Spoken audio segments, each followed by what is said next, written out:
Hello everyone, welcome to my YouTube channel. Friends, इस video में हम बात करेंगे यूपी टीईटी के फॉर्म में क्वालिफिकेशन स्टेटस में यहाँ पर जो डेट ऑफ कंप्लीशन है यहाँ पर क्या डालना है।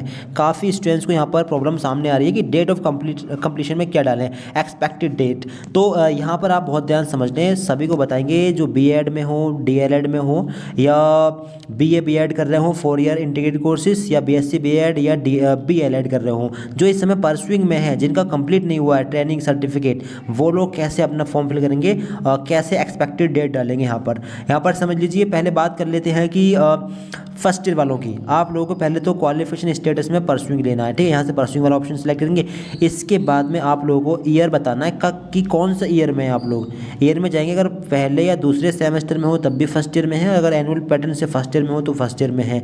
अब एक्सपेक्टेड डेट ऑफ कंप्लीशन में क्या आएगा, देखिए एक्सपेक्टेड डेट, यानी कि अगर आप फर्स्ट ईयर में हैं तो अगले साल 2027 में कंप्लीट कर लेंगे, ठीक है। अगले साल के आखिर तक रिजल्ट आ जाएगा। अब आएगा कब, मंथ और ईयर, मंथ और डे में क्या डालें।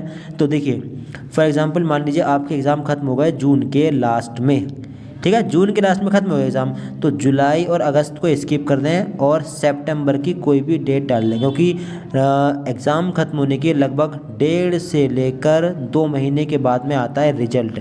तो फाइनल सेमेस्टर के एग्ज़ाम जब आपके ख़त्म हो जाएंगे, इसके बाद में लगभग 2 महीने के बाद की कोई भी डेट डाल सकते हैं, ठीक।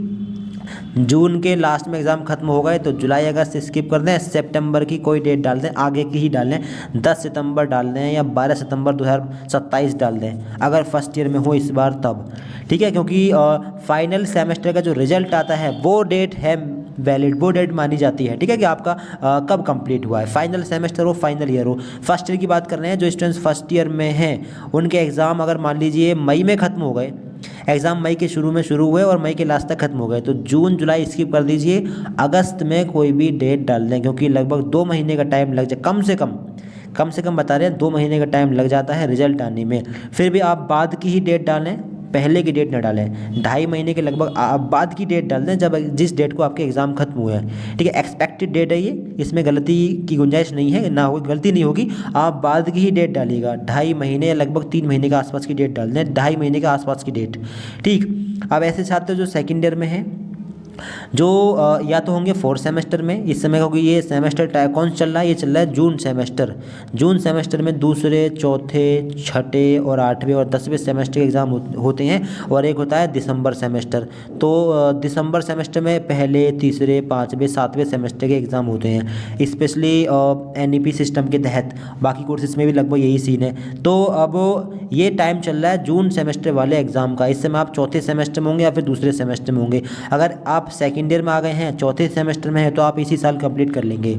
आपके एग्ज़ाम अगर अभी शुरू नहीं हुए हैं तो आप ये देख लेना कि आपके एग्ज़ाम कब शुरू हो गए, कब ख़त्म हो रहे हैं। फॉर एग्ज़ाम्पल अगर 15 मई तक एग्ज़ाम ख़त्म हो गए तो फिर आप इसमें 2 महीने ऐड कर लें, 15 जून, 15 जुलाई, और फिर लगभग जुलाई के लास्ट की या फिर अगस्त की कोई डेट डाल सकते हैं। लगभग 2 महीने या 2.25 महीने बाद की कोई भी डेट डाल देना आप लोग पासिंग डेट में।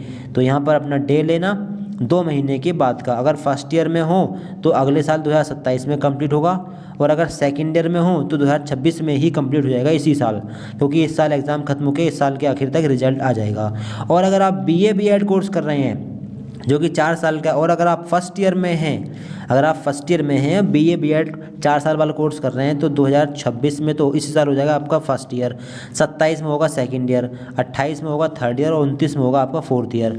अब 29 में कब होगा ये देख लेना कि आपके एग्ज़ाम दूसरे, अगर सेमेस्टर पैटर्न पर पढ़ रहे हैं तो दूसरे, चौथे, छठे, 8वें सेमेस्टर के कौन से टाइम पर होते हैं। अगर आपके फाइनल सेमेस्टर के एग्ज़ाम 8वें सेमेस्टर के, अभी जो स्टूडेंट 8वें सेमेस्टर में होंगे उनके देख लेना कि उनके एग्ज़ाम कब खत्म हुए। अगर जून में के लास्ट में उनके एग्ज़ाम खत्म हो गए लास्ट सेमेस्टर के, तो इसमें 2 महीने लगभग ऐड करके बाद की कोई भी डेट डाल देना, ठीक है। बाद की ही डेट डालनी है, 2-2.5 महीने लगभग बाद की। अगर आप बीएलएड 4 ईयर इंटीग्रेटेड कोर्स कर रहे हैं तब भी यही सीन है, जो लास्ट सेमेस्टर होगा या लास्ट ईयर होगा, अगर ईयरली पैटर्न पर पढ़ रहे हो तो लास्ट ईयर का रिजल्ट कब आएगा, एग्ज़ाम खत्म होने के लगभग 2 महीने के बाद में, कम से कम 2 महीने का टाइम है, 2 महीने के बाद में रिजल्ट आता है। ठीक है, फाइनल सेमेस्टर का 2 से 2.25 लग सकते हैं। तो 2 महीने के बाद की डेट आप लोगों को यहाँ पर एक्सपेक्टेड डाल देनी है। अगर आप फर्स्ट ईयर की जगह सेकेंड ईयर में आ गए हों तो आप लोगों को ये वाला ऑप्शन लेना है। अगर इंटीग्रेटेड कोर्स कर रहे हैं और सेकेंड ईयर में आ गए हैं तो आप लोगों का सेकेंड ईयर होगा 2026 में, इसी साल सेकेंड ईयर हो जाएगा। 27 में थर्ड ईयर और 28 में आपका फोर्थ ईयर हो जाएगा। अगर आप लोग आ गए हैं थर्ड ईयर में तो इसी साल आपका 2026 में थर्ड ईयर कंप्लीट होगा और 27 में आपका अगले साल को आपका फोर्थ ईयर भी कंप्लीट हो जाएगा। और अगर फाइनल ईयर में है तो आपका इसी साल कंप्लीट हो जाएगा फाइनल ईयर। इसी साल जब आपका फाइनल सेमेस्टर या फिर फाइनल ईयर का रिजल्ट आए, रिजल्ट एग्ज़ाम खत्म हो, तो उसके बाद में लगभग 2 महीने के बाद की कोई भी एक्सपेक्टेड डेट यहाँ पर डाल देना। ठीक, तो आई होप कि आप लोग समझ गए होंगे। आप लोग के अगर एनुअल पैटर्न पर पढ़ना है, साल में अगर एक बार एग्ज़ाम हो रहे हैं तो लास्ट ईयर के जो एग्ज़ाम है वो कब होंगे, लास्ट कब होंगे, शुरू से लेकर लास्ट कब होंगे, एग्ज़ाम लास्ट होने के लगभग 2 महीने के बाद की कोई भी डेट डाल देना, 2 से 2.25 महीने के बाद की डेट।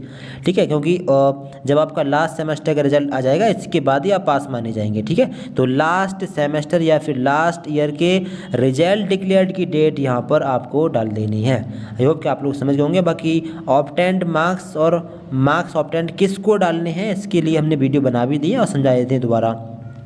ऑब्टेंड मार्क्स किसको डालने हैं, जो फर्स्ट ईयर के अलावा सेकंड ईयर में हो या थर्ड ईयर में हो या फिर फोर्थ ईयर में हो। अगर सेकंड ईयर में हो इस समय तो मतलब कि अगर सेमेस्टर पैटर्न से पढ़ रहे हैं तो हो सकता है चौथे सेमेस्टर में हो, तो यहाँ पर आप लोग इससे पिछले सेमेस्टर के यहाँ पर क्या डाल देंगे, मार्क्स डाल देंगे।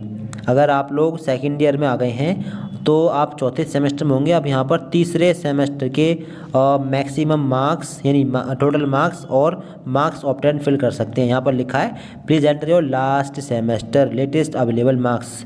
चौथे सेमेस्टर में हो तो तीसरे सेमेस्टर के मार्क्स डाल देना, और अगर आप सेकेंड ईयर में हो तो फर्स्ट ईयर आपने कंप्लीट कर लिया होगा, फर्स्ट ईयर के टोटल मार्क्स और मार्क्स ऑब्टेन डाल देना। अगर ये मार्क्स आपके CGPA में दिए गए हों तो आप लोग CGPA को परसेंटेज में कन्वर्ट कर लेना और परसेंटेज से मार्क्स निकाल लेना। इसके रिगार्डिंग हमने वीडियो बना दी है। ठीक है, तो आई होप कि आप लोग फिर समझ गए होंगे। अगर आप लोग फोर्थ ईयर में आ गए हैं, अगर ईयरली पैटर्न पर पढ़ रहे हैं, फोर्थ ईयर में आ गए हैं तो फिर थर्ड ईयर के यहाँ पर मार्क्स भरने हैं आप लोगों को। अगर आप लोग 8 सेमेस्टर में हैं तो 7वें सेमेस्टर के रिजल्ट की जानकारी यहाँ पर दीजिए। अगर आप लोग चौथे सेमेस्टर में इस समय है, सेकेंड ईयर में चौथे सेमेस्टर में, और तीसरे सेमेस्टर का रिजल्ट नहीं आया है और 26 जब तक फॉर्म भर जाए तब तक रिजल्ट आएगा भी नहीं, तो फिर आप क्या करेंगे, ऐसी कंडीशन में इससे पिछले सेमेस्टर दूसरे सेमेस्टर का रिजल्ट की जानकारी यहाँ पर देंगे। ठीक है, अगर रिजल्ट नहीं आया हो तो इससे लेटेस्ट कौन सा है, दूसरा सेमेस्टर, तो उस सेमेस्टर के टोटल मार्क्स और मार्क्स ऑब्टेन यहाँ पर फिल कर दीजिए। ठीक, आई होप कि आप लोग अच्छे से समझ गए होंगे। कोई भी अभी भी कन्फ्यूजन है तो आप लोग हमसे कांटेक्ट कर सकते हैं। आप लोग हमसे फेसबुक मैसेंजर या इंस्टाग्राम पर भी कांटेक्ट कर सकते हैं, वहाँ पर भी डिटेल से आपको समझा देंगे। आपसे यही रिक्वेस्ट है कि एक लाइक ज़रूर कर दें वीडियो को और अपने उन फ्रेंड्स को शेयर कर दें जिनको ये दिक्कत आ रही है। बाकी चैनल को सब्सक्राइब जरूर कर लीजिए UPTET एग्ज़ाम से जुड़ी जानकारी के लिए। कुछ भी आपको जानना हो कमेंट भी कर सकते हैं। Thanks for watching this video.